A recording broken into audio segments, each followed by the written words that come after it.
ಎರಡನೇದಾಗಿ ನಮ್ಮ ಜೀವಿತದಲ್ಲಿ ಅದ್ಭುತಗಳು ನಡೆಯಬೇಕಾದರೆ ಪ್ರಾರ್ಥಿಸುವಂತ ಅನುಭವ ನಿನಗಿರಬೇಕು. ಪ್ರಾರ್ಥನೆ ಮಾಡಿದವರಿಗೆ ಅದ್ಭುತ ನಡೆಯುವುದಿಲ್ಲ, ಪ್ರಾರ್ಥನೆ ಮಾಡುವವನಿಗೆ ಮಾತ್ರ ಅದ್ಭುತಗಳು ನಡೀತದೆ. ಪ್ರಾರ್ಥನೆ ಮಾಡುವವನಿಗೆ ದೇವರು ಎಂತೋ ಕಠಿಣ ಪರಿಸ್ಥಿತಿಗಳಿದ್ದು ಉತ್ತರಿಸುವ ದೇವರಾಗಿದ್ದಾನೆ.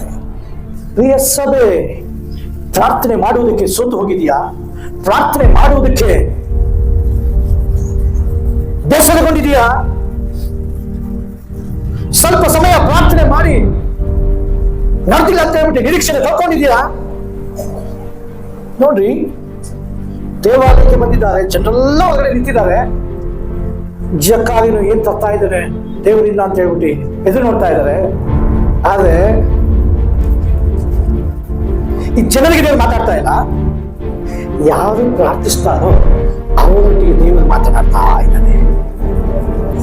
ಕುಟುಂಬದಲ್ಲಿ ಪ್ರಾರ್ಥಿಸುವಂತ ವ್ಯಕ್ತಿ ಇದ್ರೆ ಅದು ಕುಟುಂಬಕ್ಕೆ ಆಶೀರ್ವಾದ.